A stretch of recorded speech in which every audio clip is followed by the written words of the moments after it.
നമസ്കാരം. ഉക്രൈനെ മുൻനിർത്തി റഷ്യക്കെതിരെ യുദ്ധം ചെയ്യുന്ന അമേരിക്ക ഇപ്പോഴിതാ പണി ചോദിച്ചു വാങ്ങിയിരിക്കുകയാണ്. കറങ്ങിത്തിരിഞ്ഞിനി അമേരിക്കയും ഉക്രൈനും തമ്മിലായിരിക്കുമോ പോരാട്ടമെന്നാണ് അടുത്ത ചോദ്യം. അതായത് ഇക്കഴിഞ്ഞ ദിവസം പുതുവത്സരത്തോടനുബന്ധിച്ച് അങ്ങ് അമേരിക്കയിൽ നടന്ന ഭീകരാക്രമണത്തിന്റെ പ്രധാന സൂത്രധാരൻ കടുത്ത ഉക്രൈൻ അനുകൂലിയാണെന്ന ഞെട്ടിപ്പിക്കുന്ന വിവരമാണിപ്പോൾ പുറത്തു വന്നിരിക്കുന്നത്. അതേസമയം പുറത്തു വന്ന വിവരങ്ങൾ സംബന്ധിച്ച് ഇതുവരെ ഉക്രൈൻ അധികൃതർ പ്രതികരിച്ചിട്ടില്ലെന്നതും ശ്രദ്ധേയമാണ്.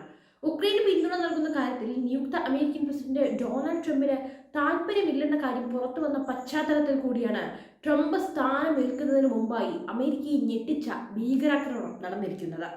ലാസ് വെഗാസിലെ ട്രംപ് ഇന്റർനാഷണൽ ഹോട്ടലിന് പുറത്ത് ടെസ്ല സൈബർ പാർക്ക് പൊട്ടിത്തെറിച്ച സംഭവത്തിൽ നിർണായക വിവരങ്ങളാണ് പുറത്തു വന്നിരിക്കുന്നത്. സ്ഫോടനത്തിന് കാരണക്കാരനെന്ന് സംശയിക്കുന്ന അമേരിക്കൻ ആർമി വെറ്ററൻ യുക്രൈനിയൻ ദേശീയതയെ പിന്തുണയ്ക്കുന്ന ആളാണെന്നാണ് പോലീസിന്റെ നിഗമനം.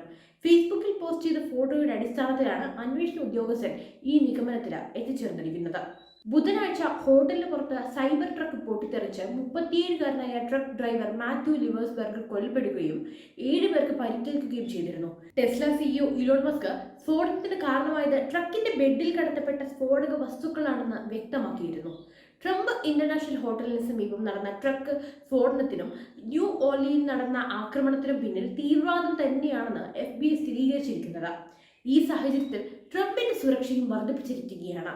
ട്രംപിനെ അമേരിക്കക്കാർ തന്നെ അപായപ്പെടുത്താൻ സാധ്യതയുണ്ടെന്ന് മുൻപ് റഷ്യ തന്നെ മുന്നറിയിപ്പ് നൽകിയിരുന്നു. 2016 ലിവേഴ്സ്ബർഗറിന്റെ ഭാര്യ ഫേസ്ബുക്കിൽ പങ്കിട്ടതായി കരുതപ്പെടുന്ന ഒരു ഫോട്ടോയിൽ മുൻ സൈനികൻ ഉക്രൈനിയൻ കോട്ട് ഓഫ് ആംസ് ആലേഖനം ചെയ്ത ടീഷർട്ടും സ്ലാവ ഉക്രൈനി അഥവാ ഉക്രൈനിന്റെ മഹത്വം എന്ന വാക്കുകളും അതിൽ എഴുതിയിരിക്കുന്നതായും കാണാൻ സാധിക്കും.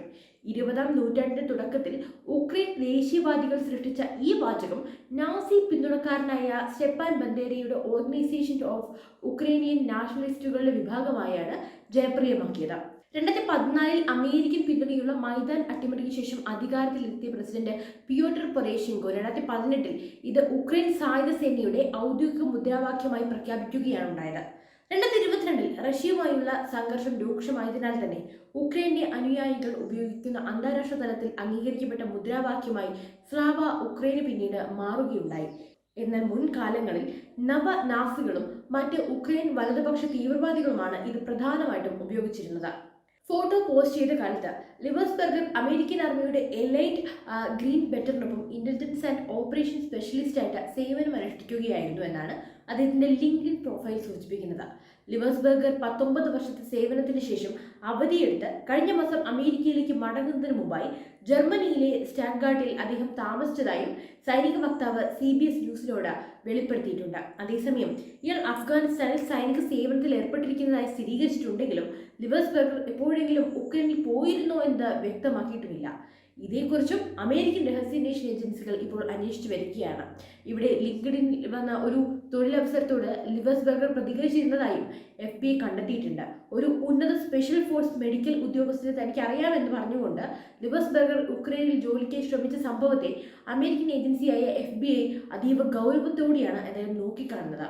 അപ്പോൾ പറഞ്ഞു വരുന്നത് ഇത്രയേ ഉള്ളൂ. ഉക്രൈൻ ഇപ്പോൾ തിരിഞ്ഞു കൊത്തിരിക്കുകയാണ്, പാല് കൊടുത്ത കൈക്ക് തന്നെ. ഇനിയിപ്പോൾ ട്രംപ് അധികാരത്തിലേറുന്നത് ഈ മാസമാണ്. അതിനോടനുബന്ധിച്ച് ഇനി ഉക്രൈൻ്റെ സ്ഥിതി എന്താവുമെന്ന് ഇതുകൂടി ആയതോടെ നമുക്ക് ഊഹിക്കാൻ പോലും ആവുന്നതല്ല. എന്തായാലും നമുക്ക് എല്ലാം തന്നെ കണ്ടറിയാം. അപ്പോൾ പുതിയൊരു വാർത്തയും വിഷയമായി വീണ്ടും എത്തും വരെ നന്ദി.